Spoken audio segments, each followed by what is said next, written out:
بسم الله الرحمن الرحيم.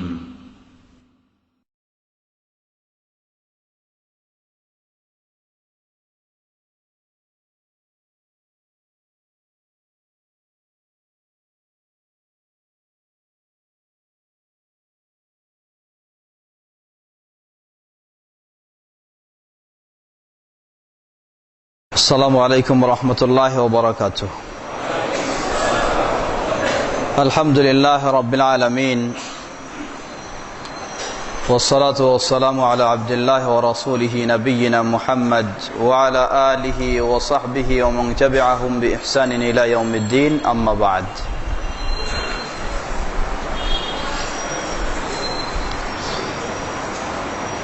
সম্মানিত মুসল্লিবৃন্দ, আপনারা সকলে অবগত রয়েছেন, প্রতি সোমবার বাদ এশা সহিহুল বুখারী এর ধারাবাহিক দার্স আমাদের অনুষ্ঠিত হয়। সেই ধারাবাহিকতা ঠিক রাখার লক্ষ্যে আমরা আজকে সংক্ষিপ্তভাবে দু একটি সহিহুল বুখারীর হাদিস শুনেই আমাদের নির্দিষ্ট বিষয়কে সামনে রেখে আমরা আলোচনায় যাব ইনশাআল্লাহ। সহিহুল বুখারীর ধারাবাহিক আলোচনায় আমরা কিতাবু আল গোসল, গোসলের পর্ব আমরা আলোচনা শুনে আসছিলাম। ইমাম বুখারী রাহিমাহুল্লাহ গোসল পর্বে 14 নম্বর যে অধ্যায়টি নিয়ে এসেছেন, বাবুন মান তাতায়্যাবা সুম্মা ইগতাসালা ওয়া বাকিয়া আসারু আত-তাইব।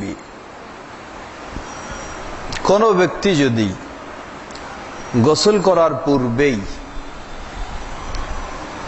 তার গায়ে মাথায় সুগন্ধি ব্যবহার করেন, অতঃপর গোসল করেন,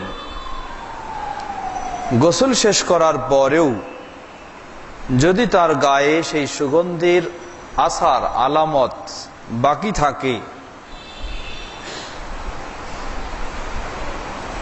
তাহলে তার কি হুকুম হতে পারে বা তার অবস্থা কি হতে পারে, সেই গোসল পূর্ণ হলো কি না। এ লক্ষ্যেই ইমাম বুখারী রাহিমাহুল্লাহ অধ্যায় বেঁধে তিনি হাদিস নিয়ে এসেছেন। হাদিস বর্ণনা করছেন প্রসিদ্ধ মহিলা সাহাবী উম্মুল মুমিনিন আয়েশা রাদিয়াল্লাহু তাআলা আনহা। তিনি বলছেন, আনা তায়্যাবতু রাসূলুল্লাহি সাল্লাল্লাহু আলাইহি ওয়াসাল্লাম সুম্মা তাফা ফি নিসাইহি সুম্মা আসবাহা মুহরিমা। রাসূল সাল্লাল্লাহু আলাইহি ওয়াসাল্লামকে আমি সুগন্ধি মাখালাম। তিনি সুগন্ধি মাখার পরে সকল স্ত্রীদের কাছে গেলেন, এরপরে আবার তিনি সকালে ইহরাম বাঁধলেন। এর দ্বারা বোঝাতে চাচ্ছেন, পরের হাদিসে যেটি পরিষ্কার হবে, যে ইহরাম বাঁধার আগে রাসূল সাল্লাল্লাহু আলাইহি ওয়াসাল্লাম গোসল করতেন ইহরামের উদ্দেশ্যে। তো আগে সুগন্ধি তাকে তার গায়ে সুগন্ধি মাখালেন, সুগন্ধি মাখানোর পরেও আবার গোসল করলেন।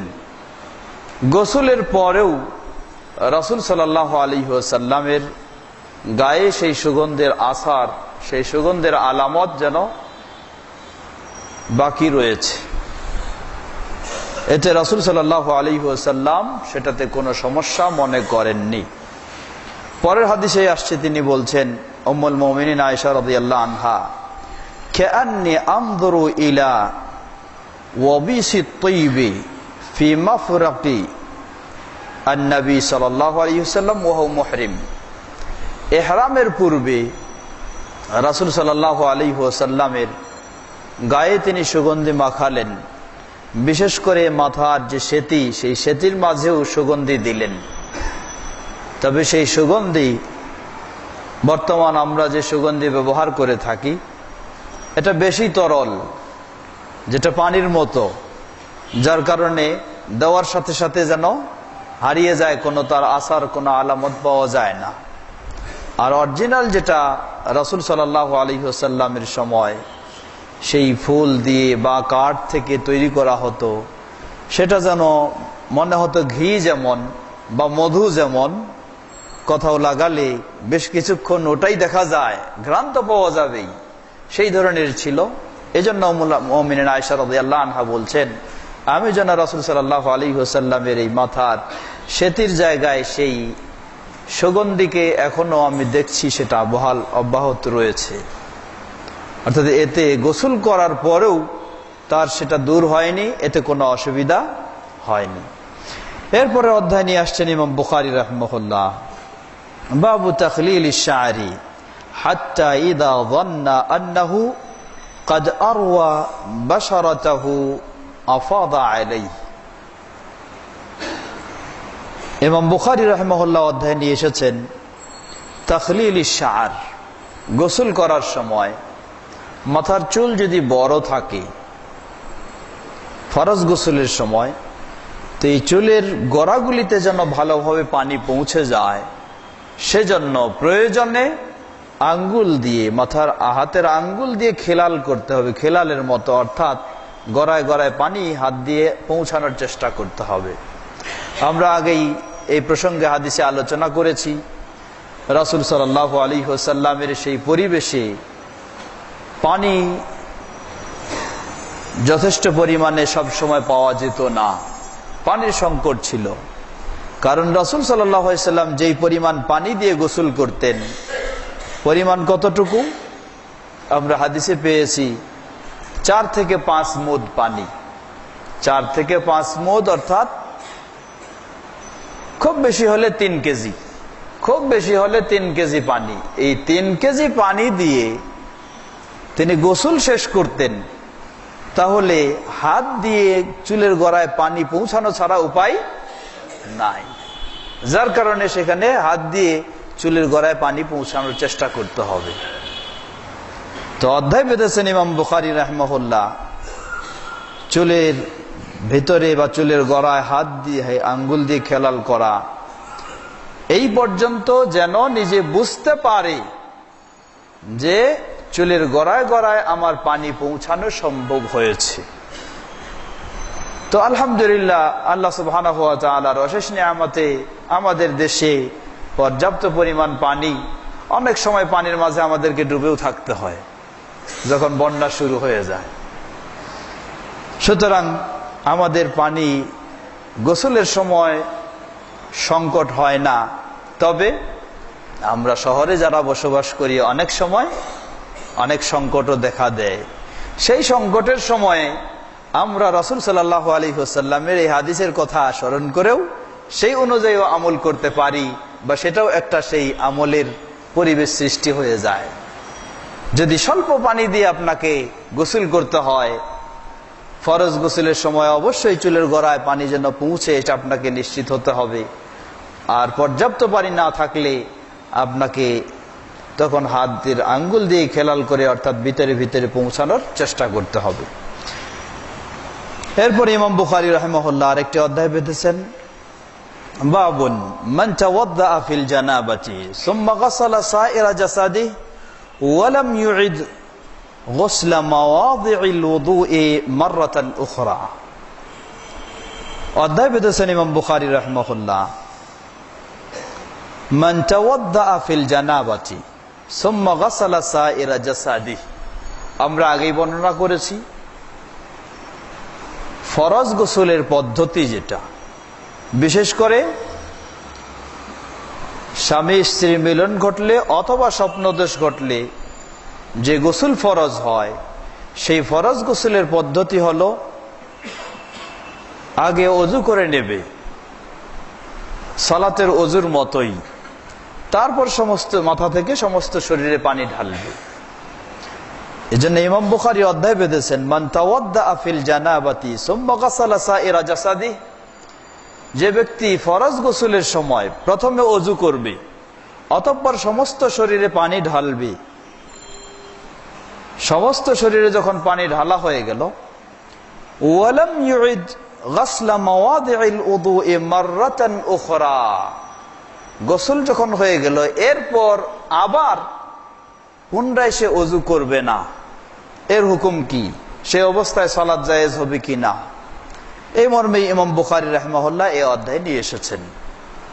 সেখানে হাদিস নিয়ে এসেছেন, যে হাদিসটি উম্মুল মুমিনিন মাইমুনা রাদিয়াল্লাহু তাআলা আনহা রাসূল সাল্লাল্লাহু আলাইহি ওয়াসাল্লামের রাত্রে কিভাবে তিনি গোসল করলেন বা তারা দুজনে গোসল করলেন সেই চিত্র তুলে ধরেছেন সেই হাদিসে। আমরা এই হাদিসটিও আগে শুনেছি। তো মাসআলা যেটি, তা হলো কোন ব্যক্তি যদি রাসূল সাল্লাল্লাহু আলাইহি ওয়াসাল্লাম যেই পদ্ধতিতে গোসল করেছেন ফরজ গোসল, সেই পদ্ধতিতে ফরজ গোসল করে থাকে এবং গোসল অবস্থায় তার যদি কোনো অযু ভঙ্গের কারণ না ঘটে, তাহলে সেই গোসলের সময় যে অযু হয়েছিল সেটাই তার যথেষ্ট। গোসল শেষ করে তিনি সালাত আদায় করতে পারবেন। সালাতের জন্য নতুন করে তার আর কোনো অযু করতে হবে না। সেই পদ্ধতি হলো, আবার প্রথমেই নিয়ম হলো 2 হাত ধৌত করে বাম হাত দিয়ে যদি শরীরে কোনো নোংরা ময়লা থেকে থাকে সেটা লজ্জাস্থানে সেটা পরিষ্কার করে ফেলা, এরপর বাম হাত সাবান দিয়ে ধৌত করে ফেলা, না পেলে মাটি দিয়ে ঘষে ধৌত করে ফেলা, এরপর সালাতের জন্য যেভাবে ওযু করা হয় সেভাবেই ওযু করবে।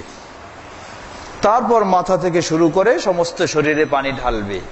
এইভাবে গোসল কমপ্লিট করলে আর কোনো ওযুর প্রয়োজন নেই, এটাই যথেষ্ট সালাত আদায়ের জন্য। তবে আমরা বললাম এই সুন্নতি পদ্ধতি তার ঠিক থাকতে হবে এবং গোসল করার সময় তার জন্য কোনো অযু ভঙ্গের কারণ না ঘটে যায়। গোসল করার সময় অযু ভঙ্গের কারণ, যেই কারণটি ঘটার সম্ভাবনা বেশি রয়েছে, সেটি হলো কোনো আড়াল ছাড়া সরাসরি হাত দিয়ে যদি লজ্জাস্থানে স্পর্শ হয়ে থাকে, এটা একটি অযু ভঙ্গের অন্যতম কারণ। সুতরাং এটা যদি ঘটে যায় তাহলে তার জন্য অবশ্যই গোসল শেষ করে আবার সে ওযু করবে সালাত আদায়ের জন্য। আল্লাহু তাআলা আ'লাম। আজকে আমরা সহিহুল বুখারীর দর্স এখানে শেষ করছি। ইনশাআল্লাহ আবার আগামী সোমবারে, আগামী দিনে আমাদের দর্স যথারীতি চলবে। আজকে আমরা অন্য একটি বিষয় নিয়ে আলোচনা রাখবো বলে পূর্বে অবগত করেছি আপনাদেরকে। সেই বিষয়ে আমরা এখন আলোচনা শুরু করতে যাচ্ছি ইনশাআল্লাহ।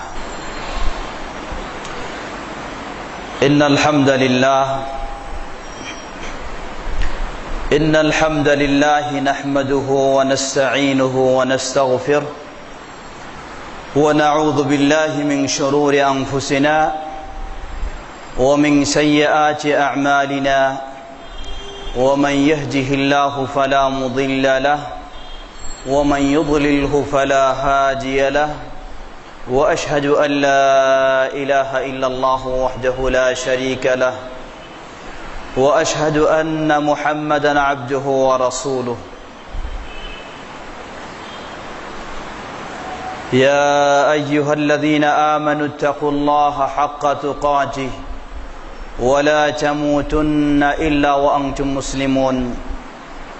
আম্মা বা'দ, فإن خير الحديث كتاب الله وخير الهدي هدي محمد صلى الله عليه وسلم وشر الأمور محدثاتها وكل محدثة بدعة وكل بدعة ضلالة وكل ضلالة في النار. فأعوذ بالله من الشيطان الرجيم. بسم الله الرحمن الرحيم. وما آتاكم الرسول فخذوه وما نهاكم عنه فانتهوا واتقوا الله إن الله شديد العقاب. وعن أبي هريرة رضي الله تعالى عنه قال قال رسول الله صلى الله عليه وسلم كل أمتي يدخلون الجنة إلا من أبى قيل يا رسول الله ومن يأبى قال من أطاعني دخل الجنة ومن عصاني فقد أبى رواه البخاري মাদ্রাসাতুল হাদিস নাজির বাজার ঢাকা কর্তৃক আয়োজিত আজকে নাজির বাজার বড় জামি মসজিদে এ আলোচনা সভায় উপস্থিত প্রাণপ্রিয় দিনদার ভাইরা, শুরুতে আবারও আল্লাহ সুবহানাহু ওয়া তাআলার প্রশংসা জ্ঞাপন করছি, যিনি আমাদেরকে সালাতুল ইশা আদা করার পর একটি গুরুত্বপূর্ণ বিষয়কে সামনে রেখে কোরআন ও সহিহ সুন্নাহর আলোকে কিছু আলোচনা করার ও শোনার সুযোগ দান করেছেন। সেই আল্লাহ সুবহানাহু ওয়া তাআলার প্রশংসা জ্ঞাপনার্থে বলি আলহামদুলিল্লাহ। অতঃপর অসংখ্য সালাত ও সালাম বর্ষিত হোক সেই প্রিয় রাসূল এর উপরে, যাকে অনুসরণ করে ইসলামের সকল প্রকার কর্মকাণ্ড সম্পাদন করা মুসলিম উম্মার জন্য একটি অপরিহার্য বিষয় হিসাবে আল্লাহ সুবহানাহু ওয়া তাআলা নির্ধারণ করে দিয়েছেন। যিনি সর্বশেষ রাসূল হিসাবে প্রেরিত হয়েছেন, সর্বশেষ নবী হিসাবে প্রেরিত হয়েছেন, এবং আমরা যার উম্মত হওয়ার সৌভাগ্য লাভ করেছি সেই মুহাম্মদ সাল্লাল্লাহু আলাইহি ওয়াসাল্লাম, তার আসহাবে কেরাম, আহলে বাইত শেষ দিবস পর্যন্ত তার সকল একনিষ্ঠ অনুসারীদের উপর হামদ সালাতের পরে কৃতজ্ঞতা প্রকাশ করছি মাদ্রাসা ও মসজিদ কর্তৃপক্ষের, যারা এই সুন্দর আয়োজনের ব্যবস্থা করেছেন। সাথে কৃতজ্ঞতা বা ধন্যবাদ জানাচ্ছি আপনাদেরকে, যারা অত্যন্ত ব্যস্ততার মধ্য দিয়েও গুরুত্ব সহকারে আলোচনা শোনার জন্য উপস্থিত হয়েছেন, এবং যারা আজকে এই আলোচনাটিকে ক্যামেরায় ধারণ করছেন, মানুষের কাছে, মুসলিম উম্মার কাছে সেটিকে পৌঁছানোর জন্য। আমাদের পাশে আরও একজন রয়েছেন, আমাদের আরেক ভাই, যিনি এটিকে নেটের মাধ্যমে বর্তমান উপস্থিত, সারা বিশ্বে সেটি প্রচারিত হচ্ছে।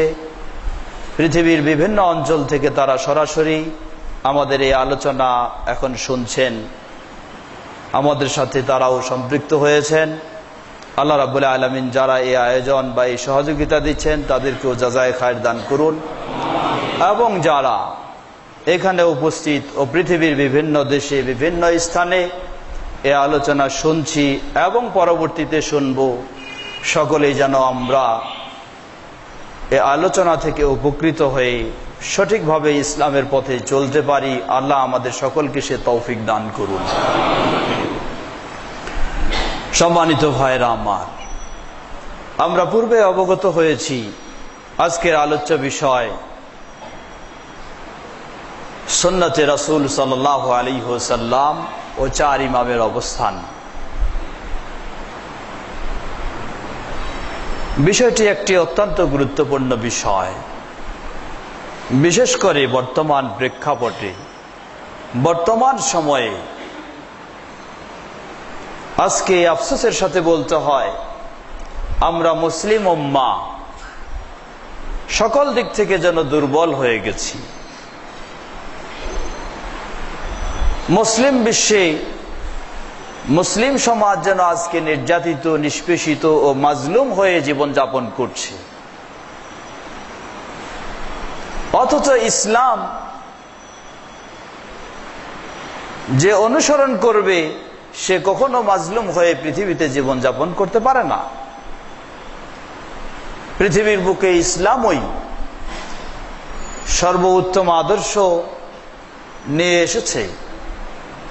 সর্বশেষ রাসূল, আমাদের রাসূল মুহাম্মদ সাল্লাল্লাহু আলাইহি ওয়াসাল্লাম, তিনি এই বাস্তব ইসলামকে পৃথিবীর বুকে প্রতিষ্ঠিত করেছেন এবং প্রমাণিত করেছেন যে ইসলামের সত্যিকারী অনুসারী হলে আসলেই পৃথিবীর বুকেও সম্মানের শীর্ষে স্থান পাওয়া যায় এবং আখিরাতে তো ইনশাআল্লাহ পাওয়া যাবেই। কিন্তু এতদ সত্ত্বেও আজকে মুসলিম উম্মার এ করুণ পরিণতি কেন? মূলত রাসূল সাল্লাল্লাহু আলাইহি ওয়াসাল্লাম 1400 বছর আগেও এই পরিস্থিতির কথা তিনি আমাদেরকে অগ্রিম জানিয়েছেন। কি পরিস্থিতি আমরা এখন পাচ্ছি, কোন পরিস্থিতির সম্মুখীন হচ্ছি, সব বিষয়গুলি রাসূল সাল্লাল্লাহু আলাইহি ওয়াসাল্লাম আমাদেরকে আগেই জানিয়েছেন। এবং এই পরিস্থিতি থেকে মুক্তির উপায় কি সে বিষয়গুলিও রাসূল সাল্লাল্লাহু আলাইহি ওয়াসাল্লাম 1400 বছর আগেই আমাদের জন্য ক্লিয়ার করে দিয়েছেন, স্পষ্ট করে ঘোষণা দিয়েছেন। কিন্তু বড় দুঃখের বিষয়, আমরা সেই ঘোষণা হয়তোবা কেউ চোখ দিয়ে দেখি কিন্তু অন্তর দিয়ে অনুভব করতে পারি না বা করি না, অথবা কেউ হয়তো অন্তর দিয়ে অনুভব করি, উপলব্ধি করি, কিন্তু বাস্তবায়ন করতে পারি না। যার ফলে আমাদের এই করুণ পরিস্থিতি ও করুণ পরিণতি দিনের পর দিন রয়েছে এবং তা আরো বৃদ্ধি পাচ্ছে। আজকে মুসলিম উম্মাহ কত দলে, কত গ্রুপে, কত মাযহাবে এবং কত তরিকায় বিভক্ত হয়েছে। শুধু বিভক্তই হয়নি, বরং এক মাযহাব আরেক মাযহাবকে চরমভাবে গালিগালাজ করতেও কম করে না। এক তরিকা আরেক তরিকাকে ইসলাম থেকেও বের করে দিতে কোনো কম করে না। মনে হচ্ছে যেন এক গ্রুপ আরেক গ্রুপ একজন আরেকজনের মাঝে কোনোই সম্পর্ক নেই, অথচ আবার সকলের ওই দাবি, সকলেই আমরা ইসলামের অনুসারী বলে দাবি করে থাকি। এমন পরিস্থিতিতে আমরা মুসলিম উম্মাহকে পৃথিবীর সর্বত্র আহ্বান জানাই, আসুন আমরা আমাদের প্রিয় রাসূল মুহাম্মদ সাল্লাল্লাহু আলাইহি ওয়াসাল্লাম তার কাছে ফিরে যাই আমাদের এই করুণ পরিণতির সমাধানের জন্য, আমাদের এই কঠিন পরিস্থিতির ভালো পথে ফিরে নিয়ে আসার জন্য আমরা তার নির্দেশনার দিকেই একটু দৃষ্টি দেই। শুধু তিনি নন, রাসূল সাল্লাল্লাহু আলাইহি ওয়াসাল্লামের অনুসরণ করেই খোলাফায়ে রাশিদিন, সাহাবায়ে কেরামগণ, প্রসিদ্ধ তাবেঈনগণ, এমনকি প্রসিদ্ধ যারা ইমাম, ইমাম আবু হানিফা রাহিমাহুল্লাহ, ইমাম মালিক রাহিমাহুল্লাহ, ইমাম শাফিঈ, ইমাম আহমদ বিন হাম্বল রাহিমাহুমুল্লাহ জামিআ, তারা সকলেই রাসূল সাল্লাল্লাহু আলাইহি ওয়াসাল্লামের মতোই দিক নির্দেশনা দিয়েছেন। কিন্তু আজকে আমরা সেই ইমামদের নাম দিয়েই, সেই ইমামদের দোহাই দিয়েই আজকে বিক্ষিপ্ত ও বিভক্ত এবং কঠিন পর্যায়ে পৌঁছে গেছি। অথচ সেই ইমামগণ রাসূল সাল্লাল্লাহু আলাইহি ওয়াসাল্লাম এর সুন্নাহর আলোকেই একই সুরে তারাও আমাদেরকে আহ্বান জানিয়েছেন। আমরা আজকে এই সংক্ষিপ্ত সময়ে বিষয়টি একটু জেনে নেওয়ার চেষ্টা করব। বিস্তারিত জানার জন্য আমরা বিভিন্ন বই পুস্তকে দেখতে পারি, তার মাঝে আমার একটি ছোট্ট লেখা সুন্নাতে রাসূল সাল্লাল্লাহু আলাইহি ওয়াসাল্লাম ও চার ইমামের অবস্থান, সে বিষয়টি আমি এখানে একটু তুলে ধরার চেষ্টা করেছি। যারা আরেকটু বেশি জানার ইচ্ছা করব তাদেরকে অনুরোধ জানাবো, সুযোগ হলে বইটি সংগ্রহ করে আপনার সেখানেও বিষয়টিকে আরেকটু ভালোভাবে জেনে নেওয়ার চেষ্টা করবেন। আল্লাহ রাব্বুল আলামিন আমাদের সকলকে সে তৌফিক দান করুন। বিষয়টিকে ভালোভাবে জেনে আমরা যেন সঠিক পথে ফিরে আসতে পারি, সে তৌফিক আমাদেরকে দান করুন। আমরা যেমনই ভাবে এখানে উপস্থিত রয়েছি পুরুষেরা, তেমনি ভাবে আমাদের পর্দার আড়ালে মা বোনেরাও উপস্থিত রয়েছেন। তাদের সম্বোধনের কথা আমি ভুলে গেছি। তারাও কষ্ট করে এসেছেন ব্যস্ততার মধ্য দিয়ে, তারাও আমাদের আলোচনায় অংশগ্রহণ করছেন, আলোচনা শুনছেন। আসুন আমরা আমাদের মূল বিষয়ে ফিরে আসি। বিষয়টি ছিল আমাদের সুন্নতে রাসূল সাল্লাল্লাহু আলাইহি ওয়াসাল্লাম ও 4 ইমামের অবস্থান। আজকে একজন মানুষের কাছে আমরা যখন দাওয়াত দিই রাসূল সাল্লাল্লাহু আলাইহি ওয়াসাল্লামের সুন্নাহ অনুসরণ করার জন্য, অনেক সময় তিনি জবাব দিয়ে বসেন, যদি সেই সুন্নাহ বা সেই হাদিস তার অনুকূলে যদি না হয়ে থাকে, তার অনুকূলে বলতে তার জানা ও মানার মধ্যে যদি না হয়ে থাকে, তাহলে তিনি জবাব দিয়ে বসেন যে এই হাদিস তো আমাদের মাযহাবে নাই, বা এই সুন্নাহ তো আমাদের মাযহাবে নাই, বা এই নিয়ম তো আমাদের মাযহাবে নাই। অথবা বলে বসেন যে এই হাদিস বা এই সুন্নাহ আমাদের ইমাম সাহেব কখনো বলেননি পালন করতে, বা বলেন আমাদেরকে নির্দেশনাও দেননি। অথবা বলে বসেন যে আমাদের পীর সাহেবও এই ধরনের কথা বলেননি, বা আমাদের তরিকায় এটা নেই। এ জবাব এসে যায়। ইমাম আবু হানিফা রাহিমাহুল্লাহর নাম দিয়ে তৈরি হয়েছে মাযহাব। বলা হয় যে আমাদের হানাফি মাযহাবে এই নিয়ম নেই। ইমাম মালিক রাহিমাহুল্লাহর নাম দিয়ে তৈরি হয়েছে মালিকি মাযহাব। বলা হয় আমাদের এই মাযহাবে এই হাদিস নেই বা এই নিয়ম নেই। ইমাম শাফিঈ রাহিমাহুল্লাহর নাম দিয়ে তৈরি হয়েছে শাফিঈ মাযহাব। বলা হয় আমাদের এই শাফিঈ মাযহাবে এই নিয়ম নেই বা এই সুন্নাত নেই। ইমাম আহমদ বিন হাম্বল রাহিমাহুল্লাহর নাম দিয়ে তৈরি হয়েছে হাম্বলি মাযহাব। বলা হয় আমাদের এই হাম্বলি মাযহাবে এই নিয়ম নেই। আসলেই বিষয়টি মনে হচ্ছে এমনই দাঁড়িয়ে গেছে যে সেই প্রসিদ্ধ ইমামগণ, ইমাম আবু হানিফা রাহিমাহুল্লাহ, ইমাম মালিক রাহিমাহুল্লাহ, ইমাম শাফিঈ রাহিমাহুল্লাহ, ইমাম আহমদ বিন হাম্বল রাহিমাহুল্লাহ রাসূল সাল্লাল্লাহু আলাইহি ওয়াসাল্লামের সুন্নাহকে একদিকে সরিয়ে দিয়ে তারা আরেক দিকে একটা মত ও পথ তৈরি করেছেন। আর সেই মত ও পথেই স্বীয় অনুসারীরা পরিচালিত হচ্ছেন। বিষয়টি মনে হচ্ছে এমনই, বাস্তব পরিস্থিতিটা এমনই মনে করে দিচ্ছে। বিষয় কি আসলে তাই? আমরা যদি সত্যি সেই প্রসিদ্ধ ইমাম আবু হানিফা, মালিক, শাফিঈ, আহমদ বিন হাম্বল রাহিমাহুমুল্লাহ তাদের বাস্তব কথাগুলি, আসল কথাগুলি, উপদেশগুলি যদি আমরা লক্ষ্য করি, তাহলে দেখা যায় যে কখনো বর্তমান পরিস্থিতি যেটা, এটা আর তাদের অবস্থান কোনোদিন এক নয়। সেই প্রসিদ্ধ ইমামদের অবস্থান রাসূল সাল্লাল্লাহু আলাইহি ওয়াসাল্লামের সুন্নাহর বাইরে কখনো ছিল না। রাসূল সাল্লাল্লাহু আলাইহি ওয়াসাল্লামের সুন্নাহকে, হাদিসকে সেই প্রসিদ্ধ ইমামগণ কেউ কোনোদিন জেনে শুনে উপেক্ষা করেননি, জেনে শুনে কখনো প্রত্যাখ্যান করেননি। আজকে আফসোসের সাথে বলতে হয়, বিশ্বের সকল মুসলিম সমাজ এক বাক্যে স্বীকৃতি দিয়েছে, আসাহুল কুতুবি বাদা কিতাবিল্লাহি তাআলা আস-সহিহু লিল ইমাম আল বুখারী। আল্লাহ সুবহানাহু ওয়া তাআলার কিতাবের পরেই, কোরআনুল কারীমের পরেই বিশুদ্ধতার দিক দিয়ে সর্বপ্রথম স্থান হলো সহিহুল বুখারীর। গোটা বিশ্বের আলেম সমাজ, মুসলিম সমাজ, তারা সকলেই এক বাক্যে এটাকে মেনে নিয়েছে।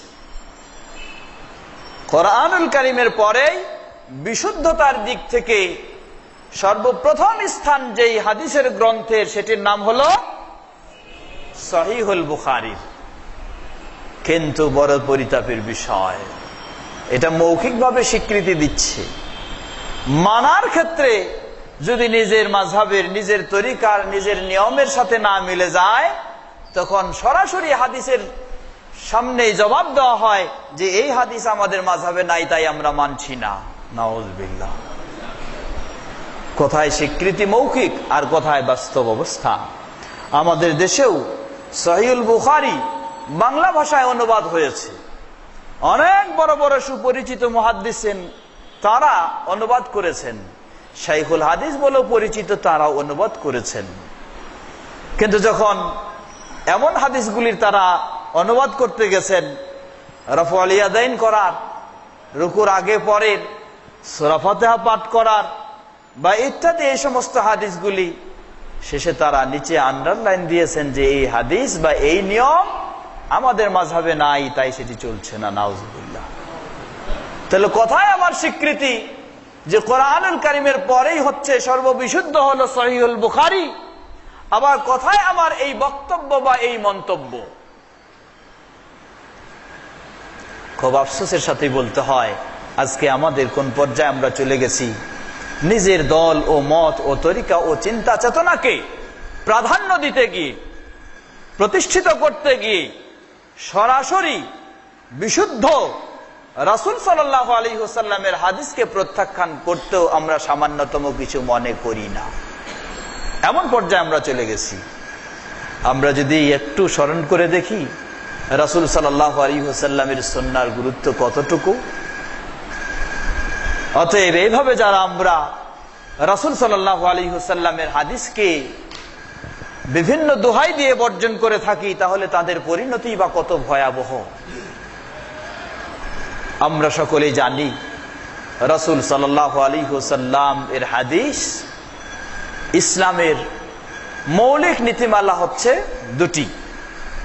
ইসলামী শরীয়তের মৌলিক নীতিমালা হচ্ছে বা মৌলিক উৎস হচ্ছে দুটি। একটি হচ্ছে আল কোরআনুল কারীম, অপরটি হচ্ছে রাসূল সাল্লাল্লাহু আলাইহি ওয়াসাল্লাম এর হাদিস। এই দুটি হচ্ছে আসল। এই দুটি থেকে অন্য কিছু বের হতে পারে, কিন্তু আসল হচ্ছে এই দুটি।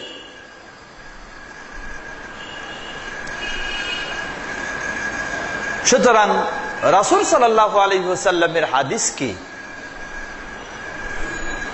দূরে রাখার কোনো সুযোগ নেই। রাসূল সাল্লাল্লাহু আলাইহি ওয়াসাল্লাম এই হাদিসকে অন্য কোনো চিন্তা চেতনা কথাবার্তা দিয়ে, কারো মতামত দিয়ে রাসূল সাল্লাল্লাহু আলাইহি ওয়াসাল্লামের হাদিসকে সরিয়ে রাখার কোনো সুযোগ নেই। আল্লাহ সুবহানাহু ওয়া তাআলা এই প্রসঙ্গে নির্দেশ দিচ্ছেন, যে আয়াতটি আমরা শুরুতে পেশ করেছি, সূরা হাসরে আল্লাহ রাব্বুল আলামিন বলেন, ওয়ামা আতাকুমুর রাসূলু ফাখুযুহু ওয়ামা নাহাকুম আনহু ফান্তাহু ওয়াত্তাকুল্লাহ ইন্নাল্লাহা শাদীদুল ইকাব। আল্লাহ বলছেন, ওয়ামা আতাকুমুর রাসূলু ফাখুযুহু, রাসূল তোমাদেরকে যা দিয়েছেন তা তোমরা প্রত্যাখ্যান করো, তাই না? রাসূল তোমাদেরকে যা দিয়েছেন তা তোমরা গ্রহণ করো।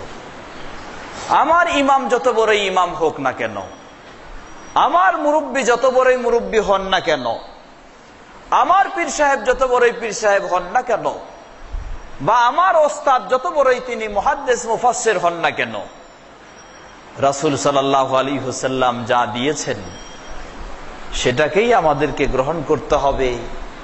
অন্যের সাথে সাংঘর্ষিক যদি হয়ে থাকে সেটাকেই প্রত্যাখ্যান করতে হবে। এই নীতি হবে একজন মুসলিমের। আর এই নীতিই হচ্ছে ইমাম আবু হানিফা রাহিমাহুল্লাহর, এই নীতিই হচ্ছে ইমাম মালিক, ইমাম শাফিঈ, ইমাম আহমদ বিন হাম্বল রাহিমাহুল্লাহ। তাদের কথাগুলি, তাদের বক্তব্যগুলির আলোকে আমরা সামনে অবগত হতে পারবো ইনশাআল্লাহ। আল্লাহ বলছেন, ওয়ামা আতাকুমুর রাসূলু ফাখুযুহু, রাসূল তোমাদেরকে যা দিয়েছেন তা তোমরা গ্রহণ করো। ওয়ামা নাহাকুম আনহু ফান্তাহু, আর রাসূল তোমাদেরকে যা থেকে বাধা দিয়েছেন, নিষেধ করেছেন, তা থেকে বিরত থাকো। এরপরে আল্লাহ সুবহানাহু ওয়া তাআলা একটি মূল্যবান কথা বলছেন, ওয়াত্তাকুল্লাহ, আল্লাহকে ভয় করো, আল্লাহকে ভয় করো। তারপরে আবার বলে দিচ্ছেন, ইন্নাল্লাহা শাদীদুল ইকাব, আল্লাহ সুবহানাহু ওয়া তাআলা কঠিন শাস্তি দানকারী। আল্লাহ রাব্বুল আলামিন বললেন যে তোমাদেরকে রাসূল যা দিয়েছেন তা গ্রহণ করো, রাসূল যা নিষেধ করেছেন তা থেকে বিরত থাকো। এরপরে বলছেন ওয়াত্তাকুল্লাহ, আল্লাহকে তোমরা ভয় করো। আসলে এই কথাটি এত গুরুত্বপূর্ণ কথা। কোন ব্যক্তি যদি আল্লাহকে ভয় করে, আল্লাহর শাস্তিকে ভয় করে, তার পক্ষেই সম্ভব সবকিছু বর্জন করে রাসূল সাল্লাল্লাহু আলাইহি সাল্লামের অনুসরণ করা। আর যদি আল্লাহকে না ভয় করে, আল্লাহর শাস্তিকে না ভয় করে, তাহলে তার পক্ষে কোনোদিন সম্ভব নয় সবকিছু বর্জন করে রাসূলের অনুসরণ করা, কোনোদিন সম্ভব নয়। একটা আশ্চর্যজনক কথা শুনবেন।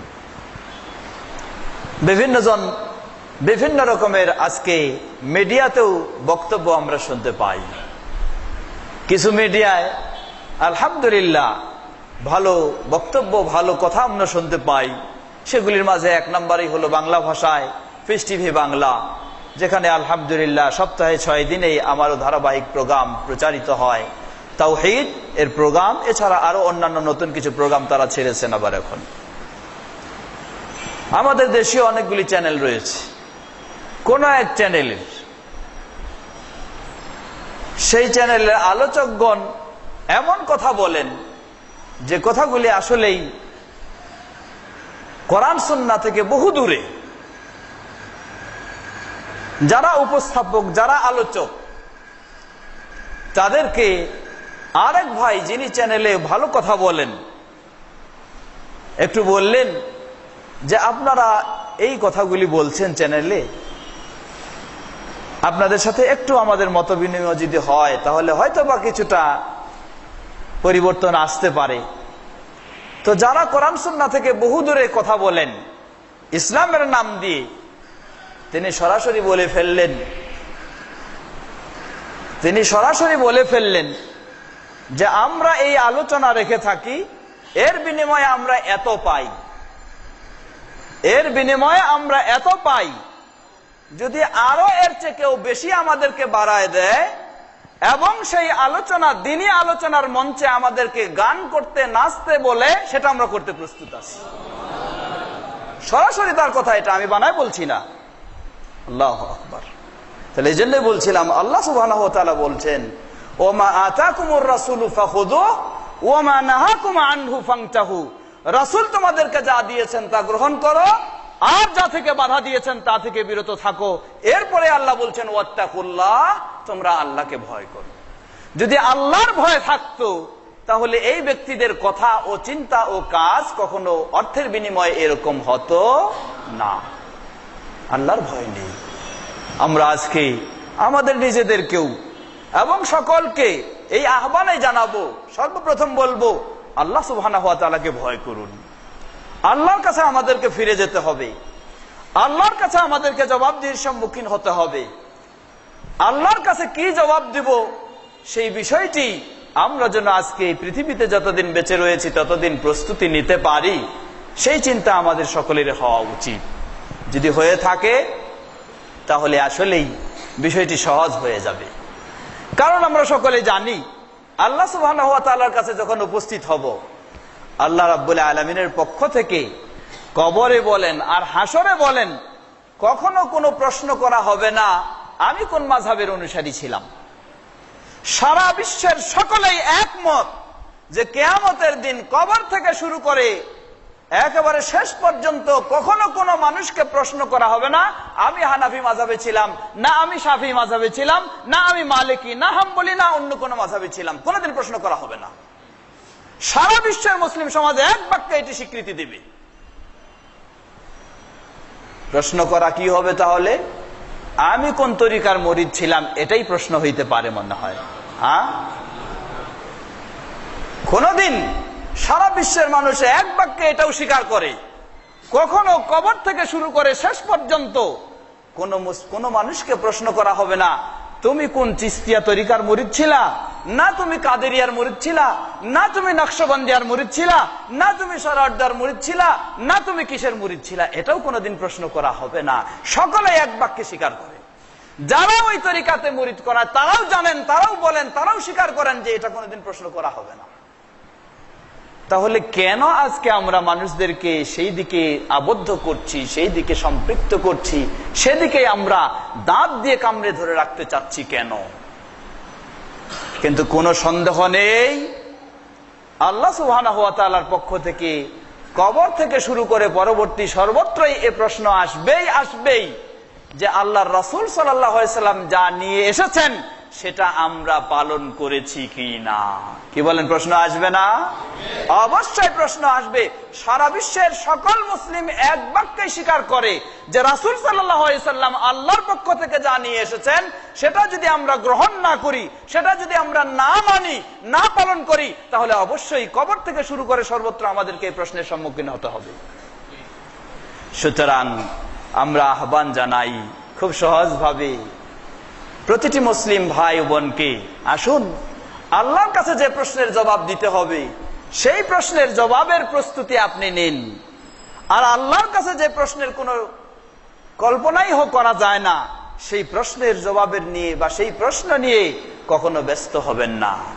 ব্যস্ত হন কিভাবে আপনি আল্লাহ সুবহানাহু ওয়া তাআলার পক্ষ থেকে রাসূল সাল্লাল্লাহু আলাইহি সাল্লাম যা নিয়ে এসেছেন সেটাকে কিভাবে আপনি গ্রহণ করবেন ও পালন করবেন। যদি এই চিন্তায় আমাদের থাকে, তাহলে আজকে আমি মনে করি আমার ক্ষুদ্র জ্ঞানে আমাদের কোনো মাযহাবী, কোন তরিকার, অন্য কোন দলাদল ও ভেদাভেদ আমাদের মাঝে থাকতে পারে না। আল্লাহ সুবহানাহু ওয়া তাআলা রাসূল সাল্লাল্লাহু আলাইহি ওয়াসাল্লামের সুন্নাহর গুরুত্ব দিতে গিয়ে কত কঠিন ভাবে বলছেন আল্লাহ রাব্বুল আলামিন। আজকে আমরা আমাদের সামনে যখন রাসূল সাল্লাল্লাহু আলাইহি ওয়াসাল্লামের কোন সিদ্ধান্ত উপস্থাপন করা হয়, আমরা রাসূল সাল্লাল্লাহু আলাইহি ওয়াসাল্লামের সিদ্ধান্তকে কিভাবে আমরা প্রত্যাখ্যান করি। আমরা বলি যে অমুকে বলেছে, তমুকে বলেছে, অতএব এটা মানতে পারি না। আল্লাহর রাসূল সাল্লাল্লাহু আলাইহি ওয়াসাল্লামের সিদ্ধান্তকে যদি এভাবে প্রত্যাখ্যান করি, তার পক্ষে কোনোদিন সে ব্যক্তির পক্ষে মুমিন হওয়া সম্ভব হতে পারে না। এ কথা আমার নয়, এ কথা যিনি আমার ঈমানের মূল্যায়ন করবেন, যিনি আমার ঈমানকে গ্রহণ করবেন, যিনি আমার ঈমানকে সঠিক না ভুল বলে সার্টিফিকেট দিবেন, সেই আল্লাহ সুবহানাহু ওয়া তাআলার এই কথা। আল্লাহ রাব্বুল আলামিন বলেন,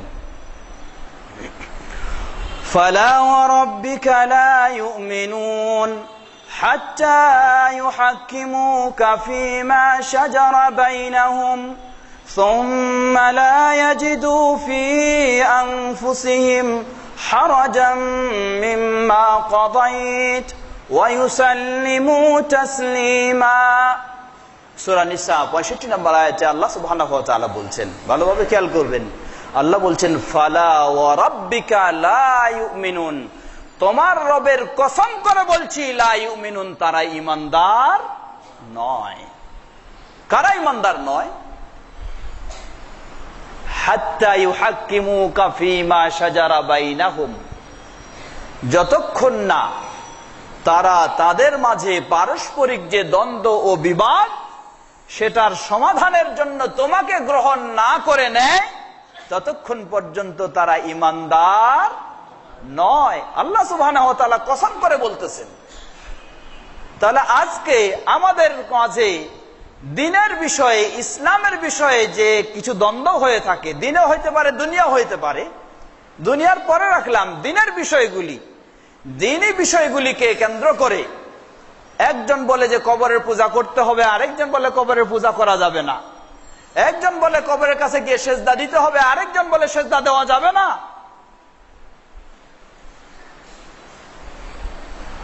একজন বলে পীর সাহেব ধরা ছাড়া ঈমান থাকবে না, আরেকজন বলে পীর সাহেব ধরলে ঈমান থাকবে না। এই দ্বন্দ্বের সমাধান কার কাছে নিতে হবে? রাসূল সাল্লাল্লাহু আলাইহি ওয়াসাল্লামের কাছে। আল্লাহ রাব্বুল আলামিন বলেন, তোমার রবের কসম করে বলছি, তারা ঈমানদার নয় যতক্ষণ না তারা তাদের মাঝে যে দ্বন্দ্ব, সেই দ্বন্দ্বের সমাধান তোমার মাধ্যমে গ্রহণ করে। এখন আমাদের কর্তব্য কি? আমাদের কর্তব্য রাসূল সাল্লাল্লাহু আলাইহি ওয়াসাল্লাম এই বিষয়গুলিকে কেন্দ্র করে আমাদের জন্য কি সমাধান দিয়েছেন সেটা আমাদেরকে খুঁজে বের করতে হবে। আর সেই সমাধান যখন আমরা গ্রহণ করে নিতে পারবো, আমরা নিজেদেরকে ঈমানদার বলে আশা করতে পারবো।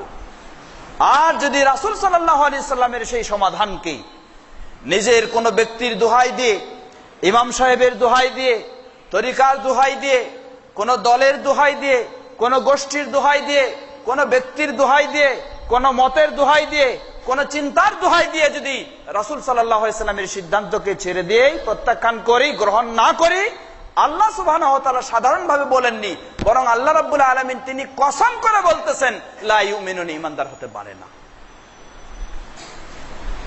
রাসূল সাল্লাল্লাহু আলাইহি ওয়াসাল্লামের সিদ্ধান্ত মেনে নেওয়া বিভিন্ন রকমের হতে পারে। রাসূল সাল্লাল্লাহু আলাইহি ওয়াসাল্লামের সিদ্ধান্ত মেনে নেওয়া বিভিন্ন রকমের হতে পারে।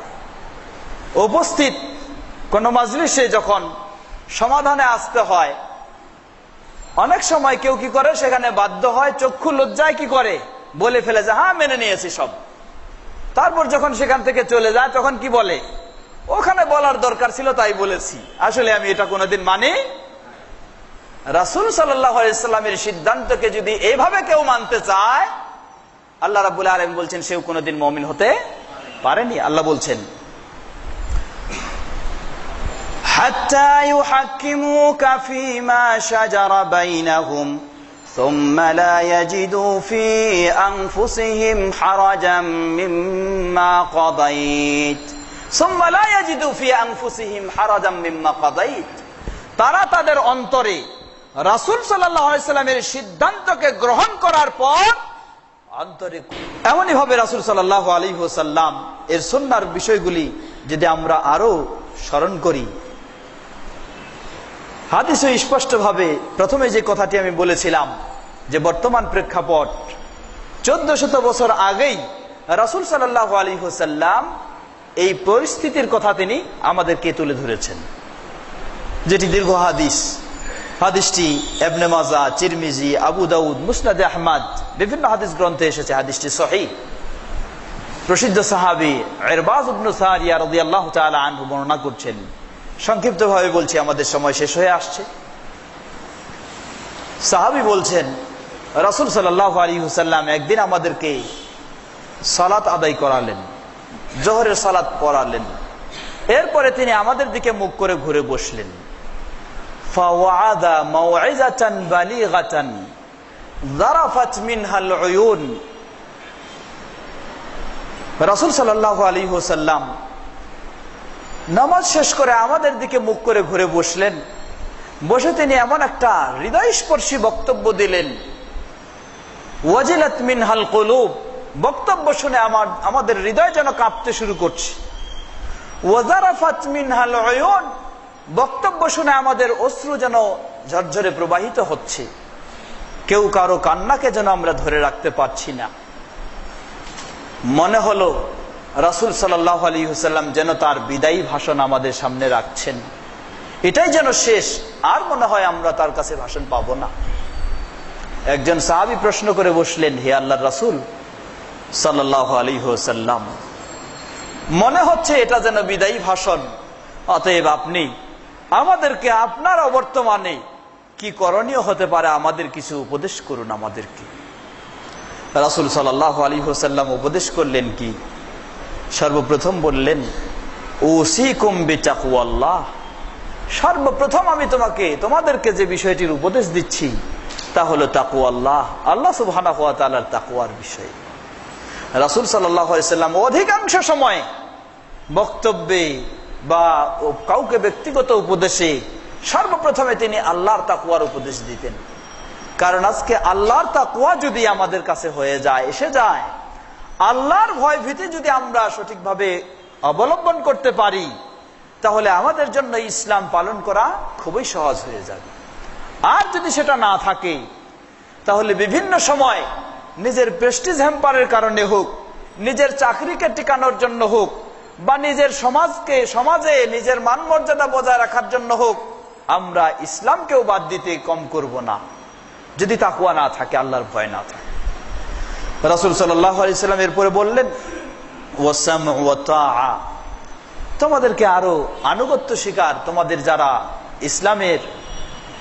ইসলামী দৃষ্টিকোণ থেকে সঠিকভাবে নেতৃত্ব দিবে, তাদের আনুগত্য শিকারের জন্য আমি উপদেশ দিচ্ছি, যদিও সেটা অমুক অমুক হয়ে থাকে ইত্যাদি বললেন।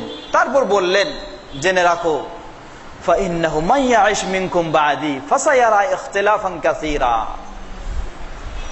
আমার পরে তোমাদের যে বেঁচে থাকবে, ফাসায়ারা ইখতিলাফান কাসীরা, সে অবশ্যই দেখবে অনেক মতভেদ দেখতে পাবে।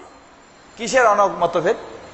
রাজনৈতিক ফিল্ডে 101টা দল দেখতে পাবে, সেটা পরের বিষয়, সেটা কথা বলেন নাই, সেগুলি তো অসম্ভব নয়। বরং ইসলামের ব্যাপারে 101টা দল, 101টা মত দেখতে পাবে।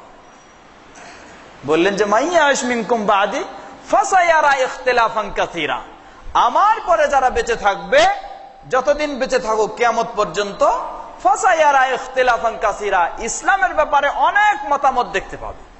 এই পীর সাহেবের ফতোয়া এই আলেমের ফতোয়া এই মুহাদ্দিসের ফতোয়া এই ইমাম সাহেবের ফতোয়া এই মাযহাবে এই তরিকায় বহু মতভেদ দেখতে পাবে। তাহলে আজকের এই চিত্র যেন রাসূল সাল্লাল্লাহু আলাইহি ওয়াসাল্লাম 1400 বছর আগে আমাদেরকে জানিয়ে দিয়েছেন যে এই পরিস্থিতি দাঁড়াবে। কিন্তু আল্লাহু আকবার, রাসূল সাল্লাল্লাহু আলাইহি ওয়াসাল্লাম সমস্যার কথা বলেই যদি ছেড়ে দিতেন, তাহলে আমরা বিভিন্ন জন বিভিন্ন রকমের সমাধান নিয়ে আসার চেষ্টা করতাম। কিন্তু রাসূল সাল্লাল্লাহু আলাইহি ওয়াসাল্লাম শুধু সমস্যার কথা বলে ছেড়ে দেননি, তিনি সমস্যার কথা উল্লেখ করেছেন এবং এই সমস্যার সমাধান কি হতে পারে, এই কঠিন প্রেক্ষাপটে আমাদের পথ কি হতে পারে, আমাদের মত কি হতে পারে, আমাদের করণীয় কি হবে, সেই বিষয়টিও রাসূল সাল্লাল্লাহু আলাইহি ওয়াসাল্লাম 1400 বছর আগেই তিনি উল্লেখ করেছেন। তিনি বললেন, ওমাইয়াইশ মিনকুম বাদি ফাসায়ারা ইখতিলাফান কাসীরা, আমার পরে যারা বেঁচে থাকবে অনেক মতামত দেখতে পাবে। ফলে কি করবে? ফাআলাইকুম বিসুন্নতি ওয়া সুন্নতি আল খুলাফা আর রাশিদিন, তোমাদের জন্য ফরজ, অপরিহার্য কর্তব্য, আমার সুন্নাহকে তোমরা আঁকড়ে ধরবে। রাসূল সাল্লাল্লাহু আলাইহি ওয়াসাল্লামের সুন্নাহকে আঁকড়ে ধরতে হবে। ওয়া সুন্নাতুল খুলাফা আর রাশিদিন, এবং খোলাফায়ে রাশিদিনের যে সুন্নাহ, সেই সুন্নাহকে আঁকড়ে ধরবে। কিভাবে বলছেন রাসূল সাল্লাল্লাহু আলাইহি ওয়াসাল্লাম? কথাগুলি ভালোভাবে খেয়াল করবেন। তামাসসাকু বিহা, এই সুন্নাহকে তোমরা শক্ত করে আঁকড়ে ধরো। ওয়া আযু আলাইহা বিন নওয়াজিজ, এবং নওয়াজিজ বলা হয় এই ভিতরের দাঁতগুলি, এই ভিতরের দাঁতগুলি দিয়ে তোমরা রাসূলের সুন্নাহকে সে সময় দাঁত দিয়ে কামড়ে ধরো। কেন এত কঠিন ভাবে বললেন? এত কঠিন ভাবে বলার কারণ বোঝা যায় যে সহজে সুন্নাহর উপর থাকা সম্ভব হবে না। বহু দিক দিয়ে বহু রকমের ব্যাখ্যা আসবে, বহু দিক দিয়ে বহু রকমের মত আসবে, পথ আসবে, যেই সময়ে আপনি সঠিকভাবে সুন্নাহকে ধরে রাখাটা আপনার জন্য খুব কঠিন। তাই বললেন যে দাঁত দিয়ে তোমরা খালি এমনি আঁকড়ে ধরো না, দাঁত দিয়েও তোমরা কামড়ে ধরো, অর্থাৎ খুব কঠিন ভাবে সুন্নাহকে আঁকড়ে ধরতে হবে। শুধু সুন্নাহ আঁকড়ে ধরার কথা বলেননি, সাথে সাথে আরো তিনি সতর্ক করলেন। কি বললেন? ওয়া ইয়াকুম ওয়া মুহদাসাতিল উমুর, আর তোমাদেরকে সতর্ক সাবধান করছি মুহদাসাতিল উমুর, ইসলামের নাম দিয়ে নতুন নতুন অনেক কিছু তৈরি করা হবে, সেগুলি থেকে তোমাদেরকে সতর্ক সাবধান করছি। সেগুলি কি? ফাইন্না কুল্লা মুহদাসাতিন বিদআহ, কারণ যত রকমের নতুন ইসলামের নামে আবিষ্কার করা হবে সবগুলি কি? বিদআহ। আল্লাহর রাসূল সাল্লাল্লাহু আলাইহি ওয়াসাল্লাম বললেন যত নতুন হবে সবগুলি বিদআহ। ওয়া কুল্লা বিদআতিন দালালাহ, আর যতগুলি বিদআত হবে সবগুলি কি? হেদায়েত, তাই না?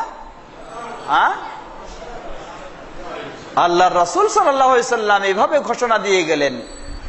আজকে আরবির পণ্ডিত হয়েও, আরবি ভাষা জানেও তথাকথিত কিছু আলেম সমাজ বলেন যে বেদাত হলো দুই ভাগে বিভক্ত, একটা হলো ভালো বেদাত, আর একটা হলো কি? খারাপ বেদাত। একটা বেদাতে হাসানা আর একটা বেদাতে সাইয়্যা।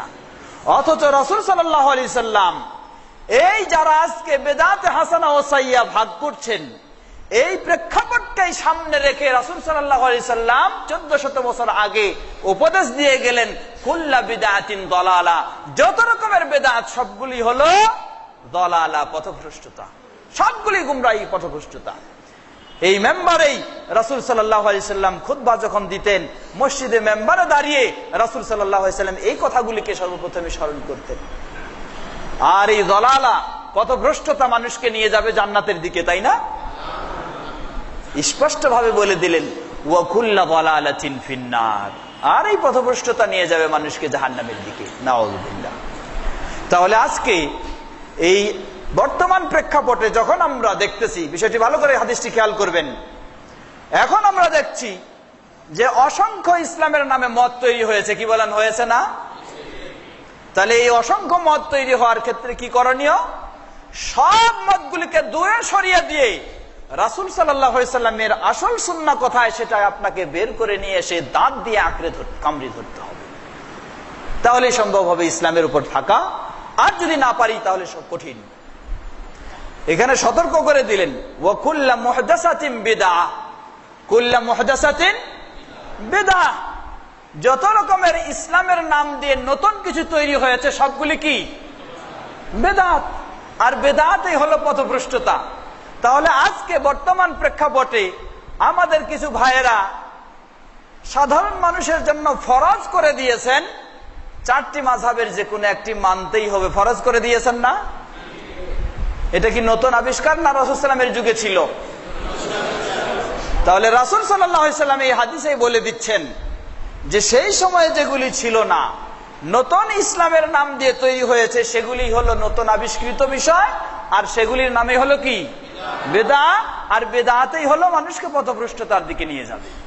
সুতরাং আমরা বিনয়ের সাথে আহ্বান জানাই, অনুরোধ জানাই, যারা এই ধরনের নতুন ইসলামের নাম দিয়ে কিছু তৈরি করে নিয়ে মাযহাব হোক, তরিকা হোক, আর কিছু হোক, মানুষের জন্য এগুলি ফরজ করে দিচ্ছেন, তারা কোনো সন্দেহ নাই মানুষকে বেদাতের দিকে আহ্বান জানাচ্ছেন, মানুষকে রাসূলের সুন্নাহ থেকে দূরে সরে রাখছে, মানুষকে তারা গুমরাহির দিকে আহ্বান জানাচ্ছেন। অথচ যেই ইমামদের নাম দিয়ে এই সমস্ত কিছু করা হয়, সেই ইমামগণ কখনো এগুলি তারা তো বলেননি। আসুন আমরা একটু জেনে নেওয়ার চেষ্টা করি সেই প্রসিদ্ধ ইমাম, 4 জন ইমাম। আমাদের আলোচ্য বিষয় হলো সুন্নতে রাসূল সাল্লাল্লাহু আলাইহি সাল্লাম ও 4 ইমামের অবস্থান। আমরা সংক্ষিপ্ত ভাবে রাসূলের সুন্নাহ সম্পর্কে জানলাম। রাসূলের সুন্নাহর বিকল্প কোনো পথ হতে পারে?